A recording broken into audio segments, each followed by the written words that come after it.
Welcome to Season 2 of the Revenue Marketing Report powered by Caliber Mind. Our goal on the RMR is to help marketers move from subject matter experts to strategic business partners. I'm your host, Camela Thompson, and today I'm thrilled to introduce Lori Christiansen. Lori, please tell us a little bit about yourself. Thanks, Camela, for having me today. My name is Lori Christiansen, and I am the Vice President of Marketing for Motus. I'm located in southeastern Wisconsin. However, Motus is a work anywhere company. We have about 457 team members spread out across the U.S. Motus is known for vehicle reimbursement solution. However, we really manage employees' assets in this BYO or bring your own insert asset world. So whether you drive for work and you're driving your own vehicle of choice, or you need to stay connected using your device while you're working in your home office, we really support companies in various areas to ensure that their team members are being reimbursed fairly and accurately for the assets that they use to perform their jobs. I would say, simply put, Motus is the innovative software platform to simplify reimbursements for your mileage, devices, and remote work. I've been in marketing for about 25 years and have been with Motus for just over 5. Prior to joining this team, I worked for a global identification solutions company, and prior to that, I was with a global staffing firm. I currently have a small but mighty team of 12 marketers that I get the joy of working with day in and day out. We're going to talk today about introducing a mentorship mentality to your management skill. But before we jump into that, let's touch a little bit on the remote work from anywhere thing that you said, because it was so exciting. I think it's such a advantage for a company when hiring. It broadens your talent pool. And I have heard so many people say they're never going back to office 100% of the time, or even most of the time.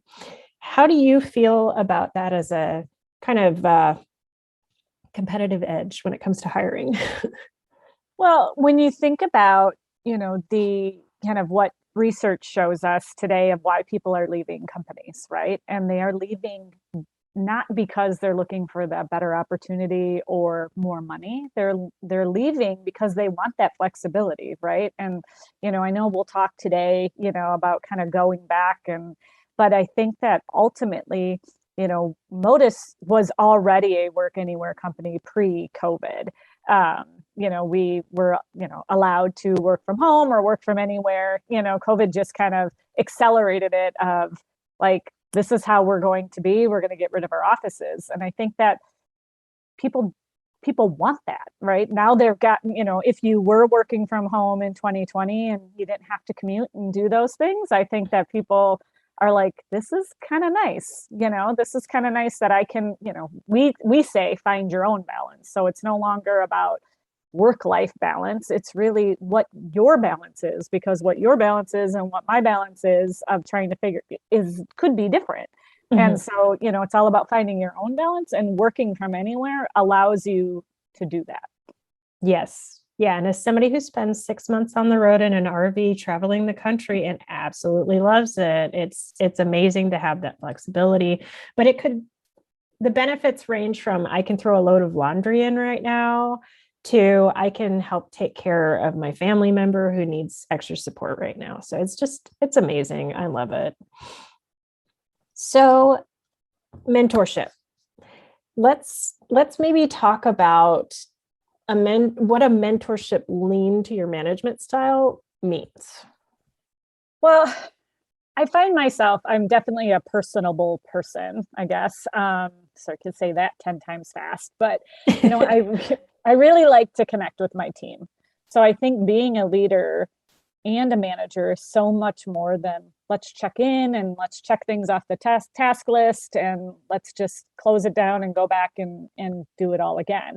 I think that you really have to find that balance. I mean, it's important. That's why we're all here. We have to work. But I think that, mentorship is a much more casual relationship, and management is much more formal. And I think from my viewpoint as a manager, you have to find the blend of those two to be truly effective. Yeah, I love that. And as somebody who tends to jump straight to the tactical and want to get to business, I've had to learn that that's not the best for creating relationships, and relationships are how you get things done in a business. If people have to find commonalities and align to agree to even work on something together. So let's see. So when we were first talking, we were talking about COVID because it's all around us right now. And you mentioned it's kind of given you a crash course in psychology. Can you expand on that a little bit? Yeah. Well, while COVID has sent us back, to work in our home offices, or again, as Motus likes to say, you can really work from anywhere, things got tricky, right? In March of 2020, and the months that followed, we were all in different places, right? And there was a lot of anxiety. There was so much unknown, a lot of stress. People were scared. Those of us that are parents, were, freaking out. How are we supposed to teach our kids and give 100% at work? There's not enough hours in the day. There was just a lot going on. And what came with that was feelings of being severely overwhelmed. And so, you could have team members as well that lived alone. And so that feeling of isolation, people that lived with roommates in a very small space, trying to figure out how both of them were going to work. Mm-hmm. I think that my comment around, a crash course in psychology was like my one-on-ones with my team could no longer just be checking in on that task list. I had to be like consciously ask, like, how are you? And give them that freedom to be able to connect in that way. Even if you get the answer of I'm fine, and it was like, well, what's been going on? What are you doing to keep yourself busy? Have you gotten up from your desk? Do you need to take, just a personal day? And it was so hard that, myself included, right? It was like, well, where am I going to go? Like, I don't need to take time off. What am I going to do? And it was like, just not sit here, right? Like, go do something else. And I think that, you really had to stop and listen and make sure that and explain that maybe you were, like I did it. I'm also struggling, and opening myself up to kind of have that two-way street. And I think that, by being real and saying that, that I was struggling as well, or do you really, let's talk about it, really helped connect with them on that human level. You remember the days of, whether dogs are barking, babies are crying, whatever was happening while we were on a call pre-COVID, right? And we all kind of sat there, like, oh my God, can't people just, like together, get their dogs away? I feel like we've been much more forgiving, during COVID, to be able to it's okay, it's okay that we're all human and that happens. I mean, my kids were famous for walking in that door, coming in, and the little did they know that everybody could see them walking in, even though they weren't, they were paying attention to me. And they would stand on the side holding a note, like, can I do something as I'm talking like this? And then like trying to figure out like what's going on. People thought it was great, right? And they got to know me, as a mom, or got to know my kids. So I just feel like we were able to connect in a way that we wouldn't be able to connect if we were in an office every day. So I think some managers still probably steer clear of maybe connecting with their team on that level, because it does get slightly uncomfortable. And sometimes you're like, I'm your work manager, I'm not your bestie. I don't necessarily want to know all of the ins and outs. But I think that, again, there's that balance of, finding that question to make sure you're checking in on someone's mental well-being, because if they're struggling mentally, because of the isolation or just because of the anxiety that they have at home, they're going to not work as well or not perform as well at work. And so I think if you can talk about those things, your output altogether is better. Well, and it was so interesting. I was talking to a guest recently about how they use that opportunity to figure out how to give gifts to keep people motivated. Like, let's have somebody come clean your house, or let's order them dinner because they're having a really hard time. And that is just such a nice, small way to connect in a meaningful way, and goes a long way in inspiring loyalty. Yeah. we've done some really great things. I mean, whether it's been company wide of just different virtual events, and we'd all get a box, whether it was like, here's all of these flowers and we're going to do flower arrangement, or here's beer tasting or wine tasting, or whatever it is, right? But we also instituted like if someone is sick, like we send them like this soup care package, right? Oh, So nice. so we've found different ways to connect with people, again, in this place where, some people we haven't seen in 2 years because we are remote. So the great resignation is a thing. I think 4.5 million people, the number keeps going up, quit in November. And at the very beginning of this talk, we touched on one of the points why they're quitting, but what are your insights on why people are leaving their jobs? Well, as we talked about earlier, I think that research shows us that people aren't leaving, right, for more money or necessarily that better opportunity. They're leaving because they want to feel valued by their manager. They want to feel valued by their company, really having those connections. They want flexibility in their work schedules. I think they want caring and trusting teammates, right? They want to enjoy what they're doing. I think, the cliche saying is life is short, like we all know. It's like if you get up every day and you don't, you're not excited to go to work, you probably should find a new job type thing, and I think that, while money, play in title and things play into that, it's really like, do I enjoy the people that I'm surrounded with and that I'm working with every day? Having that sense of belonging and feeling connected with those people, I think is really what, why people are leaving, their jobs. And because they're like, I don't necessarily have that today. And I'm seeing all of these other people might be posting about, I love where I work. And, my team's so great and my company is fantastic. And this is what they do. I think that, I think people are finding that there is something like that out there, versus I know for me, it was like, it's pretty, in my past, it was like, this job's pretty great. It's good, and like can't possibly be any different anywhere else. And then you go get that next job and you're like, what? This is the way that it, like I was missing out on all of these things. Right. And so I think that, just the resignation is just people not settling. Right. And in trying to figure out like, it's not all about the money. I think our, Motus, we used to talk about money needs to be, should be in your top 5, but not in your top 3, Mhm. and these other things, of having those connections and feeling valued should be what you're looking for. Yeah. Yeah. And like you said, sometimes the money piece plays into feeling valued. Because if you hear you're being paid like half of the market rate, there's just no way you're going to, yes. So I like that you acknowledge that this great resignation, I think it hit a lot of people by surprise. I was not surprised. And I think that's because we know that if somebody faces a large life-changing event, and COVID definitely qualifies, they reevaluate everything to see if it aligns with their values.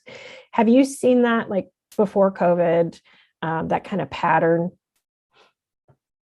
Yeah, I would say that the pattern of, like whether you're able to work remote, or you have unlimited PTO, or like companies, whether they're a startup or kind of through that cycle, there's that sense of, I used to be able to work remote. Now I'm going to work somewhere else. Or, you ask those questions during an interview process and they're like, no, we prefer you to be in the office, 9 to 5, 5 days a week. Even Mm-hmm. pre-COVID, I think people were learning that there were other things out there. And, the notion of, I mean, unlimited PTO can, be a curse and a blessing all at the same time. But I think Yeah. that, people look at it as, definite benefit, right? And I think that the, pre-COVID, people were, whether, and I hate using millennials, when you talk, I think it's just anybody was, they were feeling like there is more to, again, that work-life balance. There's more to it. So I don't know. I think that, COVID just accelerated, a Mm-hmm. lot of the things that people were already kind of tiptoeing around in their head of like, I would like to work for a place like this. And COVID kind of forced most companies into it, whether they liked it or not. Yeah. Yeah. And I think that 9 to 5, you must be in the office. There's so many red flags there. Like when you're not trusting your employees to get their work done. Yep. That's like the first thing. Two, it kind of sends a message that you want them to prioritize the company and their job in front of everything else. And I don't think as humans that's really realistic. I think people are finally starting to get that. But like you said, not all of us have the same values. So when we see somebody in leadership working until 11 p.m. every night and then, wanting everybody to be in the office, that's not really realistic.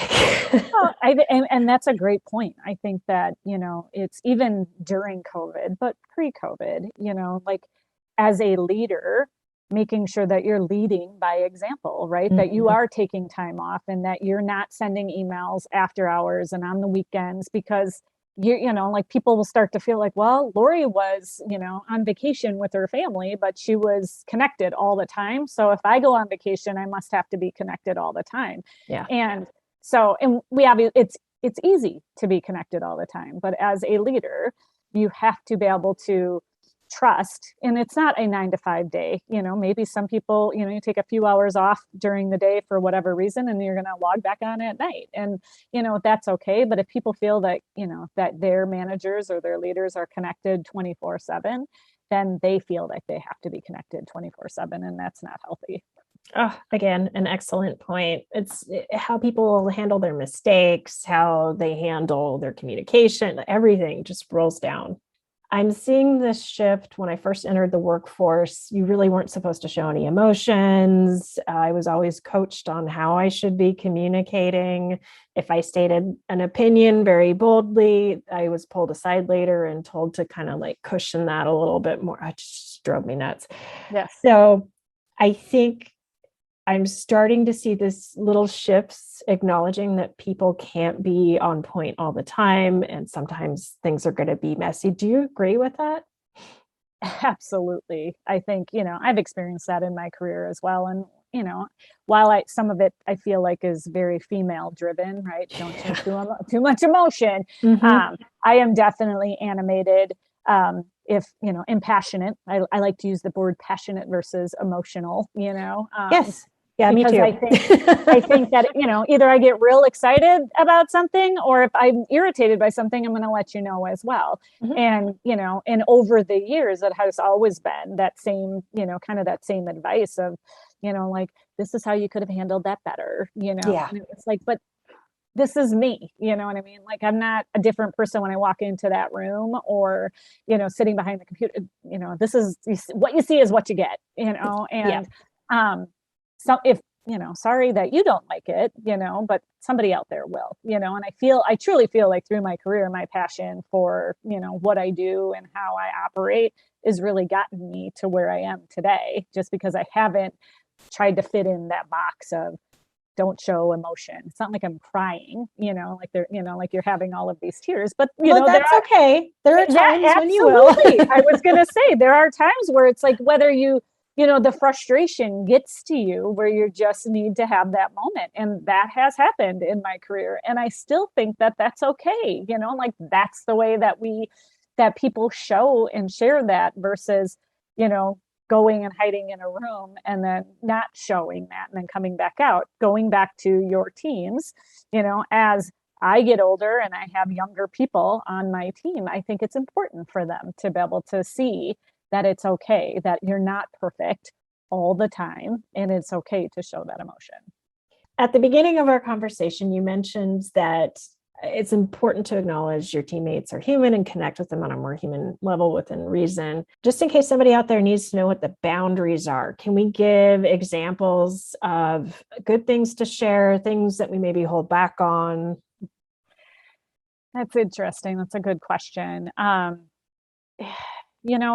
think that, as a manager and even as a person, if someone asks me, maybe I'll use it that way. If my manager would be like, hey, you seem a bit off today, what's going on? Mm-hmm. You're not going to just puke it all out, of whatever's going on in your life. But, I think that being being somewhat open. You don't have to give all the dirty details, like you are sitting in a psychologist's office, Right. and being like, here's my session for today. But I think it is important to be like, I just have some personal things going on in my life, and from a manager standpoint, to not, to make sure, and it's a fine line, to make sure that you're not pushing, right? You're not Mm-hmm. being too, like all up in their business, like, well, tell me more, but at the same time too, knowing that you're there to support them. And I think that it is that fine line of, you know, being open and honest and forthright with what's going on in your life, but also, not treating your manager or your employee one way or the other, that they're your hour session for the week of, Yeah. let me just get this off my chest. I can honestly, say that even with my team, it goes both ways. My team does a really great job of managing up, but they are definitely, the same way that I ask them how are things going with them, they do that with me, right? And so it's a back and forth thing. And we've created kind of that safe environment, but at the same time too, you're not getting into any nitty gritty details. In some instances you might, but I Yeah. think you Like, find that balance. yeah, like the loss of a family member or somebody Right. who's ill, that totally makes sense. But think of it like if you're standing in a grocery store line, and I think, well, I've had this happen many times, and the person next to you just turns to you and starts talking about their entire life story and problems. And you're just like, I don't know you. And I feel like you just emotionally barfed on me. Maybe don't do that. It's Correct. okay to say you're having a rough day. It's okay to like baldly state what's going on, but maybe not emotionally spewing on the person. Yes, I agree. I think that it was recently someone had said that too, and you go to a party and, you're just like, hey, how's it going? And then the person just like unloads, and it was like, oh, you do the Seinfeld, like tippy toe, you're tapping your head, Yeah. like somebody, come and help me. Yeah. So yeah, you definitely don't want to be that person, and I think that, between your team member and, the manager, I honestly think that naturally you'll figure out that Yeah. right balance. Yeah. Yeah. And I've advocated for therapy many, many, many times, and I Yes. will continue to do that because I think it's absolutely essential. But it's great because they are there to be emotionally spewed upon and carry that burden for you. And I love how you said it's important for managers or the people you're managing not to have to turn into that therapist role, but to share enough that, you're acknowledging you're human, you have limitations. This is a hard week. You're going to have to push some deadlines, maybe. I think that's all reasonable. Yeah, no, I think that it's definitely reasonable. And I think that it's, you know, the recommendation of therapy, it's the same thing of saying, do you need to just take some time? Do you Yeah. need to take some time off? Let's figure that out. Is it this week? Do you need longer than that to kind of get things in order, to get your head right? Like giving people that safe space, versus the, I don't want to lose my job, or, I need to be here, but they're not here 100%. I think by Mhm. recognizing, and, especially in this environment of like, it's okay. You can just take a few days, take a week. What is it that you need to be able to get things right? I think is all important, from a manager perspective. Yeah, I think that's so smart. I think we've all recognized for a long time that our health is on a spectrum and we're going to vary where we are on that spectrum. Mental health is exactly the same. So we're going to we're going to have variations. That's okay. And it's important to prioritize yourself and get your head in the right spot. So not I've been at companies with the unlimited PTO. It's great in concept, but it depends on the company culture. If the company and your Yep. boss are communicating to you that, no, you should really be here all the time. And if you do take that time, we're going to look at you funny. It's not good. People need to be rested. And I think they're just more with it if you give them a break. Yep. Absolutely. Yeah. Like I said earlier, PTO is a curse and a blessing in some ways, right? Mm-hmm. In the days when it was like, here's your 2 weeks of paid vacation. And if you don't use it, you lose it, So then Mm-hmm. you're like, I'm taking, whether I take 3 days, 3 days, 3 days, or I'm going to go on a week's vacation or a 2 weeks vacation, you're allowed to. When you have unlimited PTO, in concept, everybody's like, wow, that's amazing. But then you just, then you're just not, sometimes you're just, you're not forced to use it. You're not, there's no concept of losing it. And when you're, for us, when you're a work anywhere company, right? Like now, I mean, with COVID, it gets a little dicey, but we've had people that have, found opportunities to go and, stay elsewhere, right? So they're, they're not vacationing, but they're going to a new location and they're working remotely from there. But you're still not taking that time away, because you're like, oh, well, I can work whenever I want, wherever I want. And so then you're not really taking that time off. And, I know for me in 2020 early with having the kids home, and we typically go away for like spring break and we do things that I was, said, I am taking, tomorrow and the next day off. And, and that was in early on. And so like created like a water park, in the house for the kids. Oh, cool. We went on like a scavenger hunt and drove around, and it was like in your mind in the beginning, work-wise, you're like, I could really, there's so many things that I could be getting done, but it was so good for the soul, and like, you just have to force yourself to do it. And it doesn't come natural when you're not going to Florida on vacation. You're driving around 15 minutes from your house. It's like, part of it is silly. You feel silly, but once you get into it and you're like, this is what it's all about. And it was so good, for me that, you just have to continue to, reinforce that with your team members, with your peers, friends, everybody. Like, take some time, whatever it is. Even if you want to sit on the couch and watch TV all day, cool. Like, do it. Yep. I had the same conversation with a friend of mine. I could tell she's getting burned out. She's super stressed out. She's like, but I want to save my vacation for when I can go somewhere. And I'm like, honey, we don't know when that's going to be. Just do it. Yes. Yes. Last week, I was actually I'm on the school board. I didn't talk about that in my opening, but I'm on my local school board. And last week was the Wisconsin Educators Convention. And so, they had some really great keynotes. And one of them, her name was Karen Buxman. She's a neurohumorist, which I had to look that up because I was like, okay, I understand what the two words mean, but I didn't know that it was actually a thing. So she focuses on the brain and she focuses on humor, right? And she really, like set in on, you have to find the humor in every day, So she was talking about like, watch a video of, a funny baby video or a dog video or something, right? Just, if you can't get away from this spot, take 30 seconds out and watch a video to get a good chuckle and share it with somebody, right? And the more that I thought about that, I was like, stressing the time to just, stressing the fact to take time out to laugh. What's more human than sharing a giggle with somebody, right? Yes. Something ridiculous. And I think that, we're seeing more and more of people sharing, in the business world, right? We see it on LinkedIn now, the LinkedIn shift, right? People are being extremely real on LinkedIn, and the lines of social kind of have blurred a little bit where people are being more human, like, I'm a working mom and I'm struggling, and, or sharing the messiness, of like, this is my life, it just really, gives that sense of community.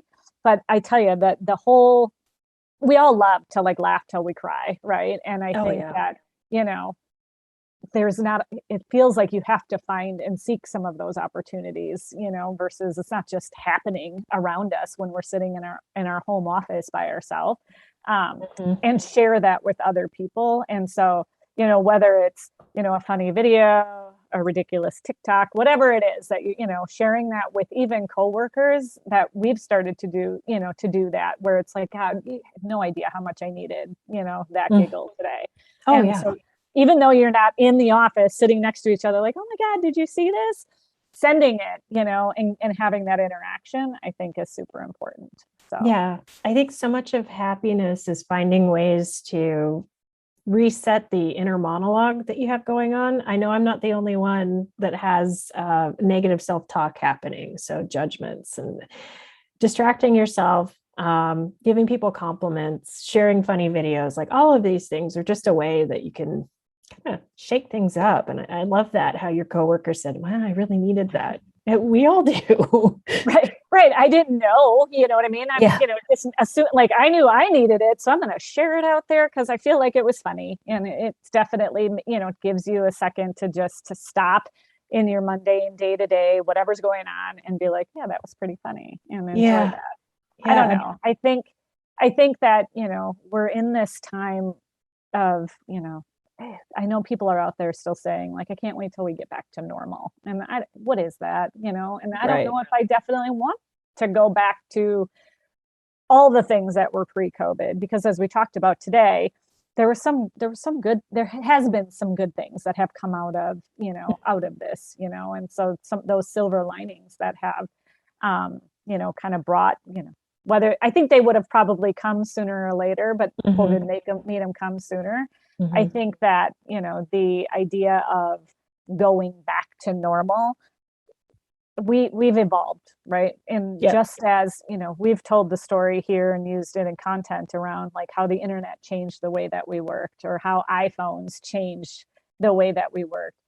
COVID is that thing that changed the way that we worked, and I don't think, just like we're not going back to, using a landline phone, right? We're never going to get rid of our cell phones. We're never going to not have the internet. We're never going to be able to just wash away COVID and remote work. And it just accelerated, and it's all part of our, the way that we've evolved. And I don't think that, we don't need to revert and go back.